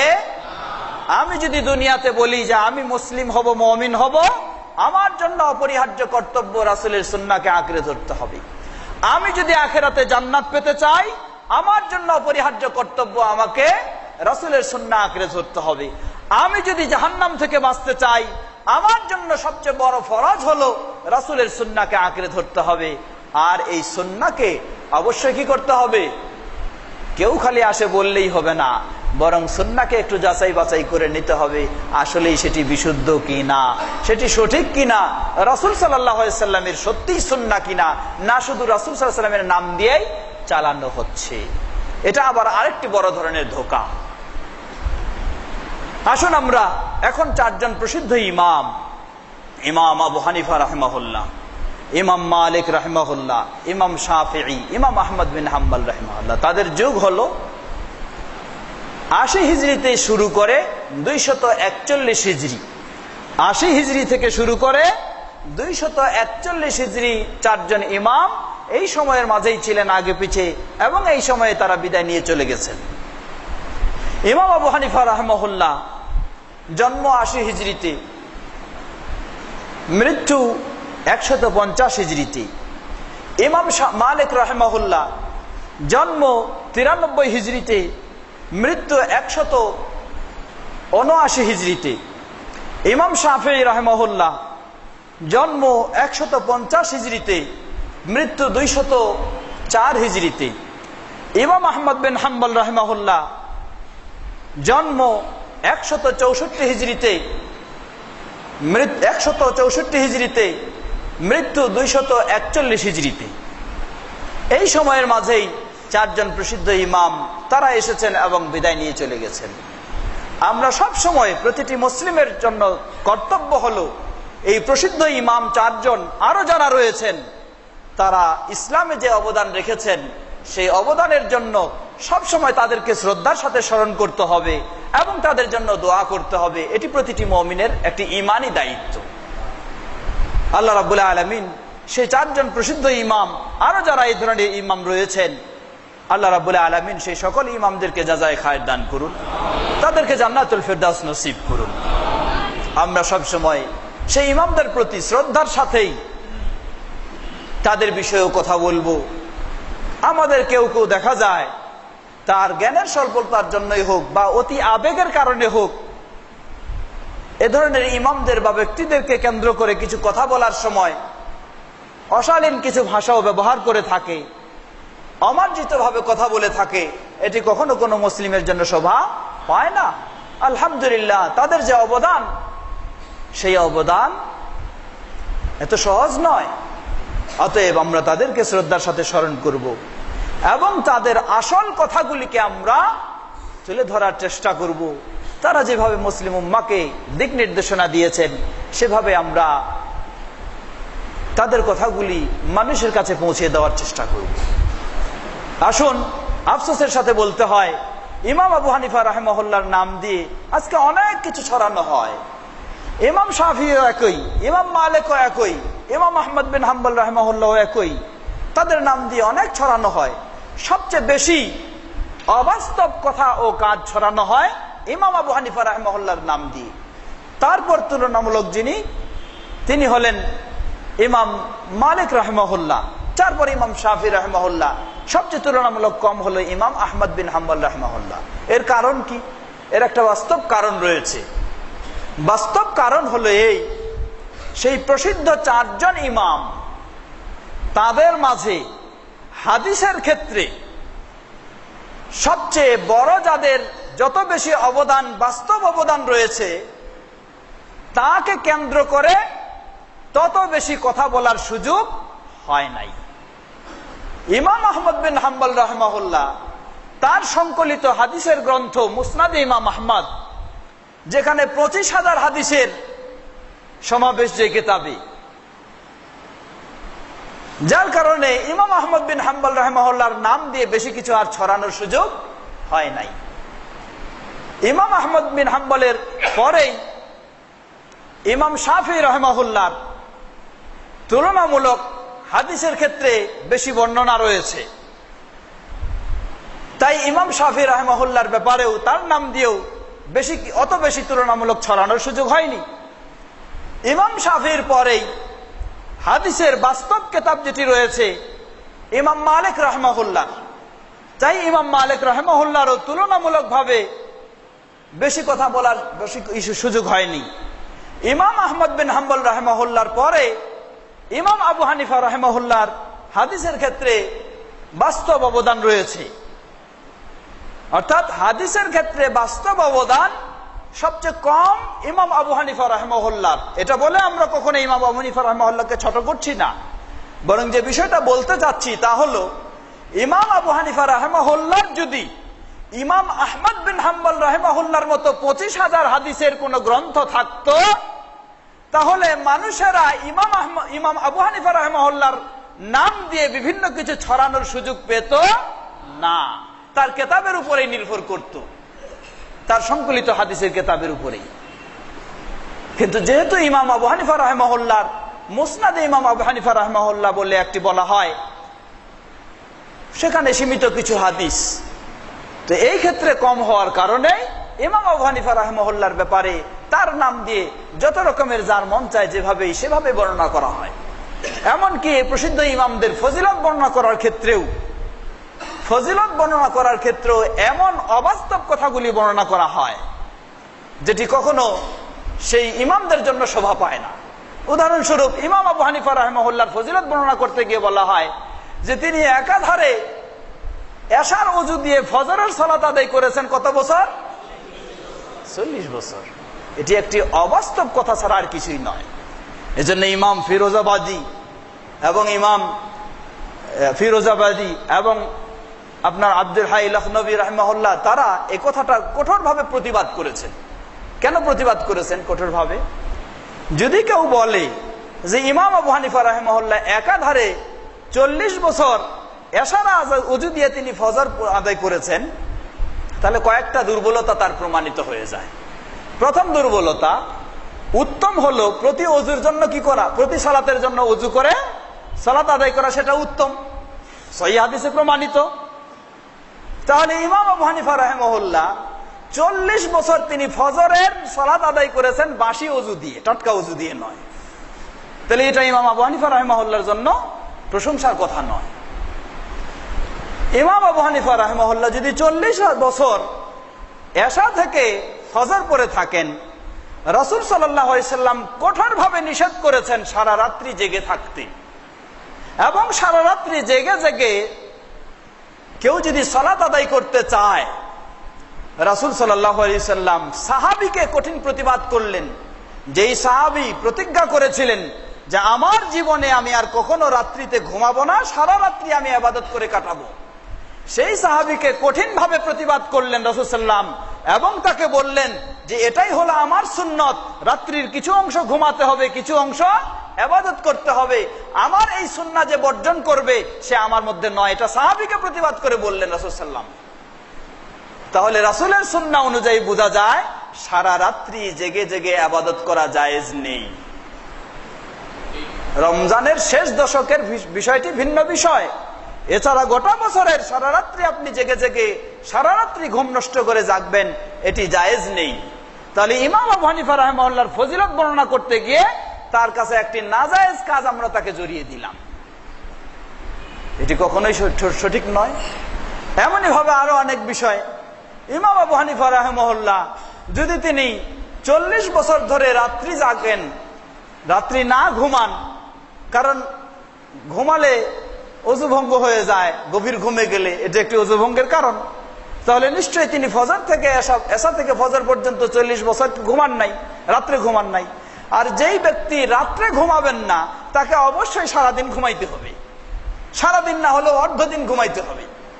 আর আল্লাহ সুবহানাহু ওয়া তাআলা রাত দিয়েছেন ঘুমানোর জন্য, দিন দিয়েছেন কাজ করার জন্য, তাহলে আল্লাহর সুন্নাহ বিরোধী হয়ে যায়, আল্লাহর নিয়মেরও বিরোধী হয়ে যায়, যার জন্য রাসূল সাল্লাল্লাহু আলাইহি সাল্লাম সারা রাত্রি ইবাদত করতে অনুমতি দেন নাই। তাহলে কি হলো, ফজিলত বাড়লো না কমলো? ফজিলত আরো কমলো। এজন্য অনেক বিজ্ঞ ব্যক্তি যারা বিষয়টিকে চিন্তা করেছেন যে এইগুলি বানাওটি কথা, মিথ্যা কথা, ইমামদের নামে এগুলি ছড়ানো হয়। আসুন আমরা প্রতিটি ব্যক্তিকে তিনি যে এই সম্মানের অধিকারী সেই সম্মানে আমরা দিব, কখনো তাদেরকে এমন ঊর্ধ্বে অতিরঞ্জিত করে আবার সম্মান হানি করার পর্যায়ে আমরা কখনো নিয়ে যাব, এটি কোনো ব্যক্তির জন্য শোভা পায় না। আসুন ইমাম আবু হানিফা রাহিমাহুল্লাহ, আমাদের সময় অনেক দীর্ঘ হয়ে গেছে, সংক্ষিপ্তভাবে আমরা একটু জেনে নেই। প্রসিদ্ধ সেই ইমামগণ তাদের যে মূল্যবান বক্তব্য ছিল সুন্নাহর ক্ষেত্রে, ইমাম আবু হানিফা রাহিমাহুল্লাহ তিনি যেই যুগে ছিলেন সেই যুগে সহিহুল বুখারী সংকলন হয়নি, সেই যুগে সহিহ মুসলিমেরও সংকলন হয়নি, সেই যুগে আবু দাউদ, তিরমিজি, ইবনে মাজাহ, নাসাই ইত্যাদি হাদিসের গ্রন্থগুলি কোনোটাই সংকলন হয়নি। ইমাম আবু হানিফা রাহিমাহুল্লাহ তিনি মূল্যবান উপদেশ দিয়ে তিনি বলছেন ইজা সাহহাল হাদিস ফাহুয়া মাযহাবি। জেনে রাখো, আজকে হয়তো এমন পরিবেশ পরিস্থিতি সৃষ্টি হয়নি যে সহিহ হাদিসগুলিকে সংকলন করার মতো এখনো হয়তো পরিবেশ হয়নি। এমন এক সময় আসবে যেই সময় সহিহ হাদিসগুলি সংকলন হবে। বাস্তবই আলহামদুলিল্লাহ ইমাম বুখারী রাহিমাহুল্লাহ, ইমাম মুসলিম রাহিমাহুল্লাহ তাদের মতো ব্যক্তিদের দিয়ে আল্লাহ সুবহানাহু ওয়া তাআলা সহিহ হাদিসগুলিকে কি করেছেন? সংকলন করেছেন। ইমাম আবু হানিফা রাহিমাহুল্লাহ মূল্যবান কথা বলেছেন, যখন এই হাদিস সহিহ বলে কারো কাছে প্রমাণিত হবে, আমি বলছি সেটাই হলো আমার মত, সেটাই হলো আমার পথ। আল্লাহু আকবার, কত মূল্যবান কথা বলেছেন ইমাম আবু হানিফা। আর আজকে যত রকমের জোরাতালি দেওয়া সেগুলি আমরা ইমাম আবু হানিফার নাম দিয়ে শুধু চালানোর চেষ্টা করি, এটি অবশ্যই ইমাম আবু হানিফার জন্য মানহানিকর বিষয়, তা হওয়া উচিত নয়। তিনি বলেন ইজা সাহহাল হাদিস ফাহুয়া মাযহাবি। ইকাদুল হিমাম এর 62 পৃষ্ঠায় এটি এসেছে। অনুরূপভাবে রাসমুল মুফতি এর প্রথম খণ্ডে 4 পৃষ্ঠা, আরো বিভিন্ন গ্রন্থে এটি রয়েছে। ইমাম আবু হানিফা রাহিমাহুল্লাহ আরো কত সুন্দর কথা বলছেন দেখুন। তিনি বলেন ইযা কুলতু কাওলান ইউখালিফু কিতাবাল্লাহি তাআলা ওয়া খাবরার রাসূল ফাতরুকু কাওলি। ইমাম আবু হানিফা বলছেন, আমি যদি কোনো কথা বলে থাকি আর সেই কথা আল্লাহ সুবহানাহু ওয়া তাআলার কিতাব কোরআন অথবা রাসূল সাল্লাল্লাহু আলাইহি ওয়াসাল্লামের হাদিসের যদি বিরোধী হয়ে থাকে, সাংঘর্ষিক হয়ে থাকে, ফাতরুকু কাউলি, আমার কথাকে তোমরা ছুঁড়ে মারো, আমার কথাকে তোমরা বর্জন করো। কত মূল্যবান কথা বলেছেন। প্রকৃতপক্ষে একজন আল্লাহ রাব্বুল আলামিন এবং রাসূলের প্রতি শ্রদ্ধাশীল ব্যক্তির কথা এটাই হবে, তিনি কখনো বলবেন না যে আমার কথাকেই তোমরা ধরো আর আল্লাহর কথা আর রাসূলের কথাকে ছেড়ো, এটা কখনো বলতে পারেন না। এমনই ভাবে ইমাম আবু হানিফা রাহিমাহুল্লাহ তিনি আরো কত মূল্যবান কথা বলছেন।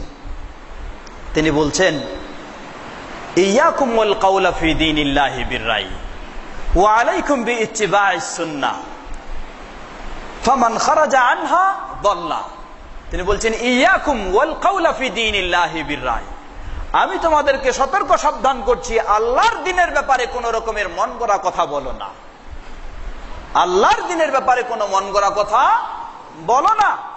ওয়া আলাইকুম বিইত্তিবাইস সুন্নাহ, আর তোমাদের জন্য অপরিহার্য দায়িত্ব হলো রাসূলের সুন্নাহকে তোমরা আঁকড়ে ধরো। কারণ মান খারাজা আনহা দাল্লা, যে রাসূলের সুন্নাহ থেকে বের হয়ে যাবে সে হেদায়েতে থাকতে পারে? দাল্লা। ইমাম আবু হানিফা বলছেন যে রাসূলের সুন্নাহ থেকে বের হয়ে যাবে সে পথভ্রষ্ট হয়ে যাবে। তাহলে এখন দেখুন ইমাম আবু হানিফা রাহিমাহুল্লাহর এই সুন্দর বক্তব্য,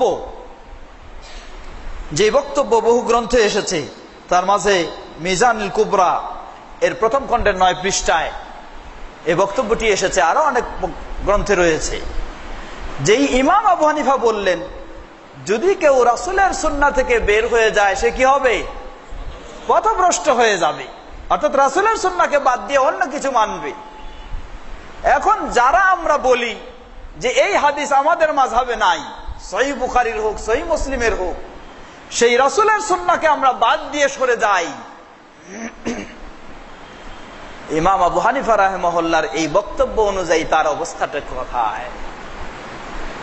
ইমাম আবু হানিফা রাহিমাহুল্লাহর এই বক্তব্য অনুযায়ী যিনি দাবি করেন আমি হানাফি, আবার তিনি বলেন যে আমার মাযহাবে এই হাদিস নাই, তাই হাদিসকে রাসূলের হাদিসকে বর্জন করে, তার অবস্থানটা কোথায়? এজন্য আফসোসের সাথে বলতে হয়, আমরা আর একদিন আলোচনা করব ইমাম আবু হানিফা রাহিমাহুল্লাহ বিষয়কে কেন্দ্র করে, বিশেষ করে আকীদার ক্ষেত্রে আজকে মুসলিম বিশ্বে বা আমাদের এই ভারতীয় উপমহাদেশে যারা ইমাম আবু হানিফা রাহিমাহুল্লাহর দিকে নিজেদেরকে সম্পৃক্ত করি, হানাফি বলে নিজেদেরকে দাবি করি, তারা অধিকাংশ বিশ্বাস করে আল্লাহ সুবহানাহু ওয়া তাআলার ক্ষেত্রে তারা ইমাম আবু হানিফা রাহিমাহুল্লাহর আকীদাকে মানেন না। বরং ইমাম আবু হানিফা রাহিমাহুল্লাহর আকীদার আলোকে, ইমাম আবু হানিফা রাহিমাহুল্লাহর সেই 1300 বছর আগের যে ফতোয়া, সেই ফতোয়ার আলোকে যারা আজকে বিশ্বাস করে আল্লাহ সুবহানাহু ওয়া তাআলা সসত্তায় সর্বত্র বিরাজমান, ইমাম আবু হানিফা রাহিমাহুল্লাহ তাদেরকে কাফের বলেছেন 1300 বছর আগে। যে বিষয়টা নিয়ে আমরা আরেকদিন ইনশাআল্লাহ ইমাম আবু হানিফার যে কিতাব একটি ফিকহুল আকবার, সেখানে তিনি যে আকীদার বর্ণনা সঠিকভাবে দিয়েছেন, আজকে যারা নিরাকার বলে, আজকে যারা আল্লাহ সর্বত্র বিরাজমান বলে, তাদের বিষয়ে ইমাম আবু হানিফা রাহিমাহুল্লাহ স্পষ্ট ফতোয়া সেখানে দিয়েছেন। আমরা অনুরোধ জানাবো সকল ভাইদেরকে, বিশেষ করে আলেম সমাজকে, তাদের সেই প্রসিদ্ধ ইমামদের এই মূল্যবান বইগুলি আপনারা বের করে নিয়ে আসুন, সেগুলি পড়ুন, নিজেরা বোঝার চেষ্টা করুন এবং মুসলিম উম্মার মাঝে তাদের সঠিক বিষয়গুলি তুলে ধরার চেষ্টা করুন। ইমাম শাফি রাহিমাহুল্লাহ, এরপরে ইমাম মালিক রাহিমাহুল্লাহ, তিনি কত মূল্যবান বক্তব্য দিয়েছেন। দেখুন ইমাম মালিক রাহিমাহুল্লাহ, ইমাম আবু হানিফা রাহিমাহুল্লাহ এই ধরনের দলিলের কত গুরুত্ব দিয়েছেন। দেখেন আজকে আমরা যদি কোনো আমাদের খতিব সাহেবদেরকে, কোন ইমাম সাহেবদেরকে কেউ যদি বলতে চায় যে ইমাম সাহেব বা অমুক আপনি যে এই কথা বললেন একটু দলিল আমাদেরকে জানান, যদি এটা বলা হয় এক ধমকে দূর করে দেওয়া হয়, মিয়া তুমি দলিল বলতে কি বুঝো, এই বলে দূর করে দেওয়া হয়। অথচ ইমাম আবু হানিফা রাহিমাহুল্লাহ কি বলেন? ইমাম আবু হানিফা রাহিমাহুল্লাহ বলেন, লা ইয়াহিল্লু লি আহাদিন আন ইয়াখুযা বিকাউলিনা মা লাম ইয়ালাম মিন আইনা আখাযনাহু, কোন ব্যক্তির জন্য হালাল নয় আমাদের কোন কথাকে সে গ্রহণ করবে যতক্ষণ না সে জানতে পারে যে আমরা কোন জায়গা থেকে এটা গ্রহণ করেছি। এটা না জানা পর্যন্ত তার গ্রহণ করা হালাল নয়। হালাল নয় মানে কি? হালাল নয় মানে হলো হারাম। ইমাম আবু হানিফা রাহিমাহুল্লাহ তার কথাগুলি দলিল ছাড়া গ্রহণ করা হারাম বলে ঘোষণা দিয়েছেন। ইমাম আবু হানিফা রাহিমাহুল্লাহ আরো কত সুন্দরভাবে বলছেন, তিনি বলতেছেন ওফি রিওয়ায়াতিন হারামুন আলা মান লাম ইয়ারিফ দালিলি আন ইফতিয়া বিকালামি। ইমাম আবু হানিফা রাহিমাহুল্লাহ বলছেন, যে ব্যক্তি আমার দলিল জানবে না, তাহলে এই দলিল সহকারে না জেনে যদি শুধু ফতোয়াই দেয়, এটা হলো হারামুন, তার জন্য এটা হারাম, তার জন্য হারাম। আর সেই ইমাম সাহেবের এই অনুসারী দাবি করে তাদেরকে যখন বলেন একটা বিষয়ের দলিল জানতে চান, আপনাকে তখন ধিক্কার দিয়ে কি হয়েছে, তুমি কত বড় বুঝো, কি হাদিস বুঝো, কি পড়েছো, এই বলে তা বের করে দেওয়া হয়। কোথায়? ইমাম আবু হানিফা রাহিমাহুল্লাহর অনুসারী হওয়ার চেষ্টা করুন, এটাই আমরা আজকে আহ্বান জানাবো। আমরাও দাবি করি, আমরাও এই আশা করি যে আমরা ইমাম আবু হানিফা রাহিমাহুল্লাহর অনুসরণ করার চেষ্টা করি সম্ভব অনুযায়ী, এবং আহ্বানও জানাবো, আসুন আপনারা ইমাম আবু হানিফা রাহিমাহুল্লাহর সত্যিকারী ভাবে অনুসরণ করার চেষ্টা করুন। ইমাম আবু হানিফা রাহিমাহুল্লাহর প্রসিদ্ধ ছাত্র আবু ইউসুফ তাকে কিভাবে বলতেছেন? বলছেন, ওয়াইহাকা ইয়া ইয়াকুব লা তাকতুব কুল্লামা তাসমা মিন্নি ফাইন্নী ক্বাদ আরা আর-রা'য়া আল-ইয়াওম ওয়া আতরুকুহু গাদান ওয়া আরা আর-রা'য়া গাদান ওয়া আতরুকুহু বা'দা গাদিন। বলছেন তার ছাত্র আবু ইউসুফকে, হে আবু ইউসুফ, তুমি যা শুনবা আমার কাছ থেকে তা তুমি লেখো না, কারণ আজকে হয়তো আমি একটা জিনিস পেয়েছি, আমার চিন্তায় এসেছে, সেটা মনে করতেছি, আগামীকালকে আবার এই জিনিসটাকে কি করি, আমি এটাকে প্রত্যাখ্যান করে ফেলি, এটা উড্র করে নেই, অন্য একটা আমি বিষয় বলি। এর কারণ হলো সেই প্রসিদ্ধ ইমামগণ, তাদের হাতে সব হাদিসগুলি জমা হয় নাই, যখন যখন যেটা জানতেছেন সেই অনুযায়ী তারা একটা সিদ্ধান্ত দিচ্ছেন বা একটা মতামত দিচ্ছেন। অতএব আসুন, ইমাম আবু হানিফা রাহিমাহুল্লাহর নিয়ম হলো দলিল ছাড়া তার কথা যদি কেউ গ্রহণ করে, সেটা হলো তার জন্য হারাম। ইমাম মালিক রাহিমাহুল্লাহ কত মূল্যবান বক্তব্য দিয়েছেন। একইভাবে সেই প্রসিদ্ধ ইমামগণ, ইমাম মালিক রাহিমাহুল্লাহ বলেন, ইন্নামা আনা বাশারুন উখতি ওয়া উসিব ফানজুরু ফি রাই ফাকুল্লু মা ওয়াফাকাল কিতাব ওয়াস সুন্নাহ ফাখুযুহু ওয়া কুল্লু মা লাম ইউওয়াফিকিল কিতাব ওয়াস সুন্নাহ ফাতরুকুহু। ইমাম মালিক বলছেন, আল্লাহু আকবার, বলছেন ইন্নামা আনা বাশার, জেনে রাখো আমি মানুষ একজন, আমি একজন মানুষ, উখতি ওয়া উসিব, অতএব মানুষ হিসাবে আমার ভুলও হতে পারে, সঠিকও হতে পারে। ফানজুরু ফি রাই, আমার যদি কোনো বক্তব্য থেকে থাকে, ফতোয়া থেকে থাকে, সেগুলি তোমরা ভালো করে লক্ষ্য করো। ফাকুল্লু মা ওয়াফাকাল কিতাব ওয়াস সুন্নাহ ফাখুযুহু, আমার যে বক্তব্যগুলি কোরআন এবং হাদিসের অনুযায়ী হয়ে থাকে সেটা তোমরা গ্রহণ করো। ওয়া কুল্লু মা লাম ইউওয়াফিকিল কিতাব ওয়াস সুন্নাহ ফাতরুকুহু, আর আমার যে বক্তব্যগুলি কোরআন ও সুন্নাহ অনুযায়ী নয়, সেটাকে ছেড়ে মারো, সেটাকে বর্জন করো। হক ব্যক্তি হক কথা বলেছেন। ইমাম মালিক রাহিমাহুল্লাহ ইকাদুল হিমাম 72 পৃষ্ঠা। অনুরূপভাবে ইমাম মালিক রাহিমাহুল্লাহ তিনি আরো কত মূল্যবান বলছেন, লাইসা আহাদুম বা'দান নবী ইল্লা ওয়া ইউখায মিন কাউলিন ওয়া ইউতরাক ইল্লা আন-নবী। বলছেন যে নবী সাল্লাল্লাহু আলাইহি ওয়াসাল্লামের পরে এমন কোন ব্যক্তি নাই যার সব কথাগুলি গ্রহণযোগ্য, এমন কোন ব্যক্তি নাই। একজনই ব্যক্তি, তিনি হলেন নবী মুহাম্মদ সাল্লাল্লাহু আলাইহি ওয়াসাল্লাম, যার সব কথাগুলি হলো গ্রহণযোগ্য। এছাড়া তারপরে যারা রয়েছে সকলের এই কথাগুলি হয় গ্রহণযোগ্য হতে পারে অথবা বর্জনীয় হতে পারে। কিন্তু আজকে যারা অন্ধ অনুসরণের দাবিদার, তারা দাবি করে থাকেন যে তিনি সবকিছুই হক বলেছেন, সবকিছুই হক জানেন। ইমাম মালিকের মতো ব্যক্তি বললেন যে না, এই কথা কখনো সঠিক নয়। আমাদের সময় শেষ হয়ে আসছে, তাই দীর্ঘ করছি না। ইমাম শাফি রাহিমাহুল্লাহ তিনি কত মূল্যবান বক্তব্য দিচ্ছেন। তিনি বলছেন, ইযা ওয়াজাদতুম ফি কিতাবি খিলাফা সুন্নতি রাসূলিল্লাহ সাল্লাল্লাহু আলাইহি ওয়াসাল্লাম ফাকুলু বিসুন্নতি রাসূলিল্লাহ ওয়া দাউ মা কুলতু ওয়া ফি রিওয়ায়াতিন ফাত্তাবিউহা ওয়া লা তালতাফিতু ইলা কাউলি আহাদিন।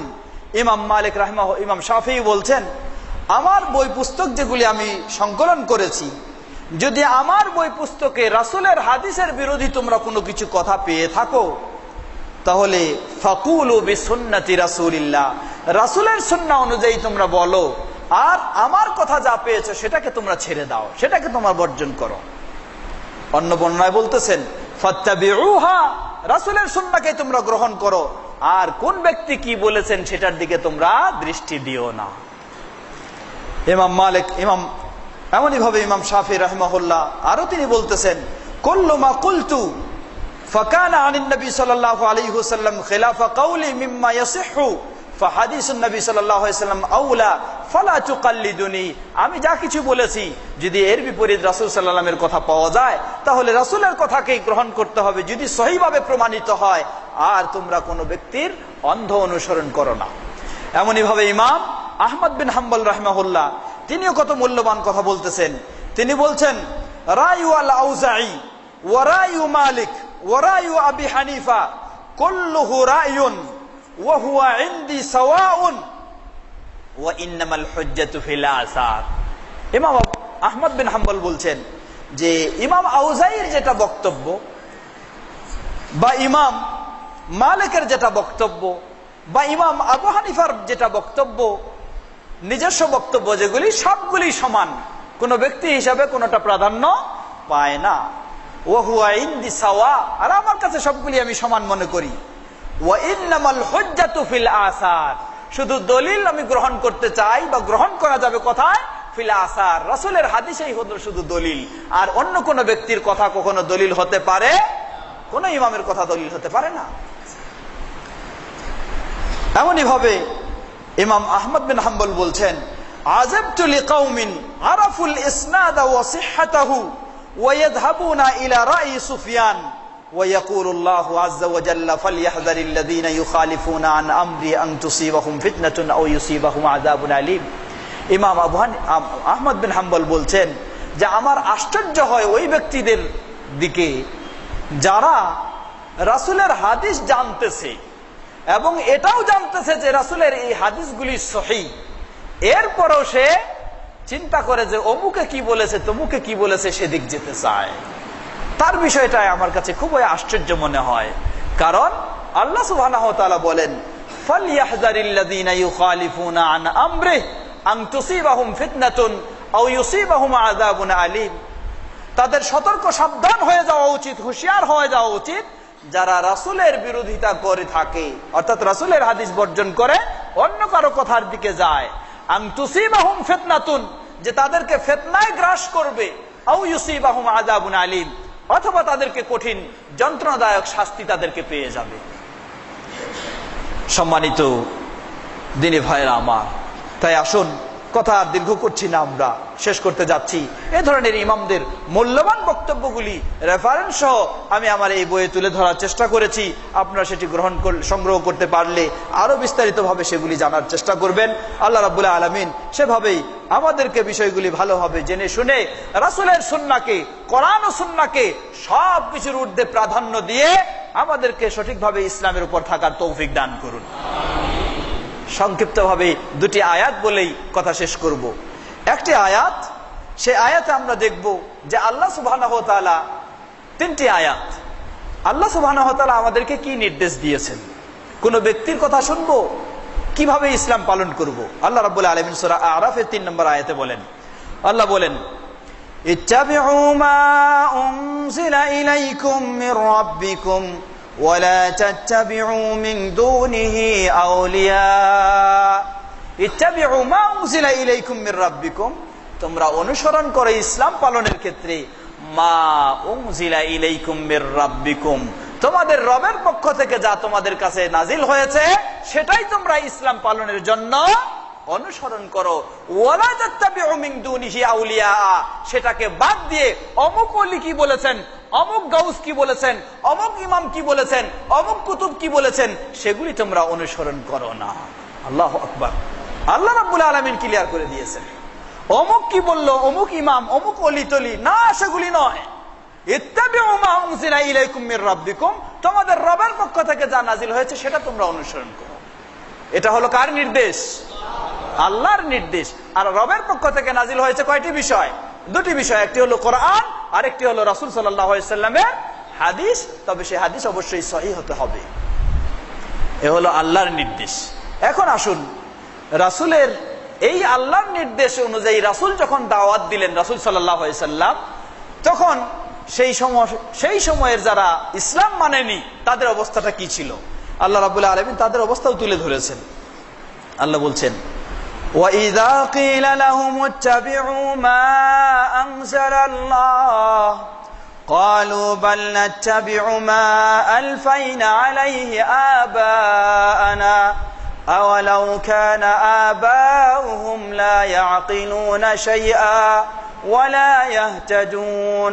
সূরা বাকারা 170 নম্বর আয়াতে বললেন, আল্লাহ বলছেন, وَإِذَا قِيلَ لَهُمُ اتَّبِعُوا مَا أَنزَلَ اللَّهُ, যখন তাদেরকে বলা হয়, দাওয়াত দেওয়া হয়, আসো, কোনো কিছু বুঝি না আমরা, আল্লাহ যা নাজিল করেছেন সেটাই আমরা কি করব, মানব। এই দাওয়াত যখন দেওয়া হয় তারা কি জবাব দেয়? তারা জবাব দেয়, বাল নাত্তাবিউ, ক্বালু বাল নাত্তাবিউ মা আলফাইনা আলাইহি আবাআনা। না না না, আল্লাহ কি নাজিল করেছেন না করেছেন সেটা আমাদের জানার বিষয় নয়, বরং আমরা অনুসরণ করব মা আলফাইনা আলাইহি আবাআনা, বাপ দাদাকে যেই নিয়মে পেয়েছি সেই নিয়মটাই আমরা মানবো, অন্য কিছু মানবো না। আল্লাহু আকবার। সরাসরি আল্লাহর কোরআন, আল্লাহর আয়াত। রাসূল সাল্লাল্লাহু আলাইহি ওয়াসাল্লাম তাদেরকে বলছেন যে আল্লাহ যা নাজিল করেছেন আসো সেটার অনুসরণ করি। তারা জবাব দেয়, না, আল্লাহ কি নাজিল করেছেন সেটা নয়, বরং বাপ দাদাকে কোন নিয়মে পেয়েছি, বাপদাদাকে যেই মাযহাবে পেয়েছি, বাপদাদাকে যেই তরিকায় পেয়েছি, বাপদাদাকে যেই নিয়ম কানুনের উপর পেয়েছি সেটাই আমরা মেনে চলব। আল্লাহ বলছেন, আওয়ালাউ কানা আবাউহুম লা ইয়াকিলুনা শাইআন ওয়া লা ইয়াহতাদুন, যদিও তাদের বাপদাদা নাও বুঝতো, হেদায়েতের উপর নাও থাকতো, তবু তারা বাপদাদার দোহাই দিয়ে সেই নিয়ম নীতির উপরে অটল থাকতে চায়। আজকে আমাদেরও যখন আমরা আহ্বান জানাই, আসুন আল্লাহর কোরআন রাসূলের সুন্নাহ আমরা মেনে চলি, তখন একই ভাবে জবাব এসে যায় যে না, বাপ দাদা যেভাবে মেনে চলে আসছে ওইভাবেই চলতে হবে, বাপ দাদা যেভাবে নামাজ পড়েছেন সেভাবেই নামাজ পড়তে হবে, এই জবাব এসে যায়। এটি কোনো মুসলিমের পক্ষে থেকে হতে পারে না। এটা হলো অমুসলিম, যে ইসলাম মানতে চায় না, তার এই জবাব। এই জবাব কখনো কোনো মুসলিমের জন্য হয় না। যিনি মুসলিম মুমিন তার জবাব কি হবে? আল্লাহ রাব্বুল আলামিন সেই জবাব কোরআনুল কারীমে তুলে ধরেছেন। সূরা নূরের 51 ও 52 নম্বর আয়াতে আল্লাহ রাব্বুল আলামিন তুলে ধরেছেন। আল্লাহ বলেন, ইন্নামা কানা কাউলাল মুমিনিনা ইযা দুউ ইলাল্লাহি ওয়া রাসূলিহি লিয়াহকুমা বাইনাহুম আন ইয়াকুলু সামি'না ওয়া আতা'না ওয়া উলাইকা হুমুল মুফলিহুন। আল্লাহ বলেন, ইন্নামা কানা কাউলাল মুমিনিন, ইন্নামা শব্দ ব্যবহার করেছেন আল্লাহ, অর্থাৎ এটা ছাড়া মুমিনদের অন্য কোনো বক্তব্য হতে পারে না। ইযা দুউ ইলাল্লাহি ওয়া রাসূলিহি, কোন মুমিনকে যদি দাওয়াত দেওয়া হয় আল্লাহ এবং তার রাসূলের দিকে, মুমিন ব্যক্তির কথা কখনো হতে পারে না যে বাপদাদাকে যেই পেয়েছি সেইভাবে মানবো, এটা নয়। মুমিন ব্যক্তির কথা কি হবে? যে মুমিন, যে ঈমান এনেছে, যার ঈমান রয়েছে, সে বলবে সামি'না ওয়া আতা'না, শুনলাম এবং কি মেনে নিলাম, শুনলাম মেনে নিলাম, এটাই হলো মুমিন। আল্লাহু আকবার। মুমিন এত সহজ নয়, এতই সহজ নয় মুমিন যে তার কাছে আল্লাহ এবং তার রাসূলের কথা বলা হয় আর সে বলে যে বাপদাদা যেভাবে চলে আসছে সেভাবেই চলবো, তাহলেই মুমিন হয়ে যাবে, এত সহজ নয়। মুমিন হবে সেই ব্যক্তি যার কাছে আল্লাহ এবং তার রাসূলের